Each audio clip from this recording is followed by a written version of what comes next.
The Ministry of Health has become increasingly concerned with the burden of disease in Tanzania. We will be demonstrating a set of proposals to suppress the mortality rate in the country.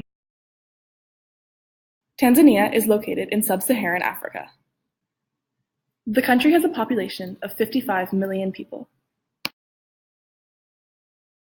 The burden of disease in Tanzania is gradually transitioning from a stage 1 to a stage 2 country. This can be seen over time in the decrease of communicable diseases and increase in non-communicable diseases and injuries. Shown here is the 10 top causes of death in Tanzania. The top 3 burden of diseases in Tanzania are HIV/AIDS, diarrheal diseases, and lower respiratory infections. HIV/AIDS. 1.4 million people are living with HIV in sub-Saharan Africa, and 4.7% of Tanzania's population is infected. Compared to the worldwide prevalence of 0.8%, Tanzania is doing significantly worse, as its residents are 6 times more likely to have the condition. HIV greatly affects Tanzania and is the leading cause of death in the country. 1/3 of Tanzania's population are aged 10 to 24, the age that most become sexually active. However, less than half of these adolescents have enough knowledge to understand the risk factors and prevention for HIV. Diarrheal diseases. Diarrheal diseases are the second leading cause of death in low-income economies. They are responsible for 1,830 DALYs per 1,000 people. Diarrhea is a major contributor to malnutrition in children, which deprives them of essential nutrients. Malnutrition and unsanitary living conditions are the main risk factors associated with these diseases, and they are the second leading cause of death in children. A main cause of diarrhea is limited access to clean drinking water, but improving the quality of this water is difficult because of the poor economy. According to the World Bank, only 55.6% of Tanzania has access to clean water. Respiratory diseases. The lower respiratory tract infection mainly affects the airways below the larynx, and although respiratory infections are not as prevalent as HIV, data suggests that they are still a priority for action. Tanzania is in dire need of action to prevent respiratory infections, as the number of deaths related to respiratory infections in the country are more than double of that of the global value. Due to inadequate waste systems, many harmful substances are burned, releasing toxic chemicals that are inhaled through respiration. This leads to infections such as influenza and pneumonia. Immediate intervention.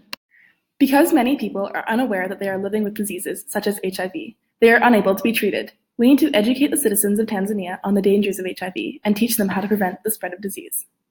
One of the solutions for diarrhea and other life-threatening diseases are vaccines. By implementing a free immunization service in Tanzania, vaccines will be popularized and the prevalence of such diseases will decrease.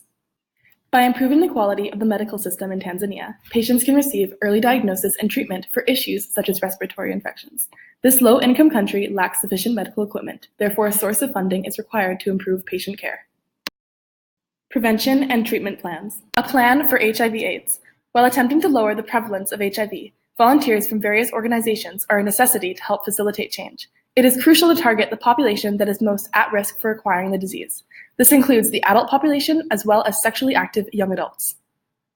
With the use of resources, we can educate the target population about symptoms of HIV to recognize, as well as safe sexual behaviors to practice to prevent the spread of this fatal disease. As well, volunteers and medical workers can help encourage citizens to access medical care and get tested for HIV. A plan for diarrheal diseases. Once again, through the use of volunteers, we can target the population of children and parents that are most susceptible to bacterial infections, such as diarrheal diseases. By educating those at risk on the importance of proper hygiene practices, methods of preventing these diseases will spread and become common knowledge. Considering poor water quality is the main cause of diarrheal diseases, our primary action is to establish better water systems. With an increase of funding, we can improve the quality of water, which will have an immediate positive influence on the population. Another way in which funding will help the population of Tanzania is to incorporate anti-diarrheal and preventative medicines. Many vital vitamins and nutrients are lost due to diarrhea, therefore proper medical supplies must be available to all patients. A plan for respiratory infections. To lower respiratory infections, Tanzania must improve their quality of sanitation systems. By providing proper disposal methods, cities and rural areas can reduce the amount of harmful pathogens that enter the respiratory system.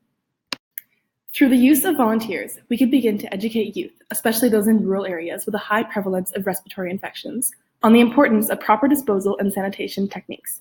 This would help prevent harmful bacteria from entering and infecting the body. Statistics show that the overall health of Tanzania needs to be improved. We hope this video was helpful in understanding the need for an action plan that will aid the citizens of Tanzania. Thank you.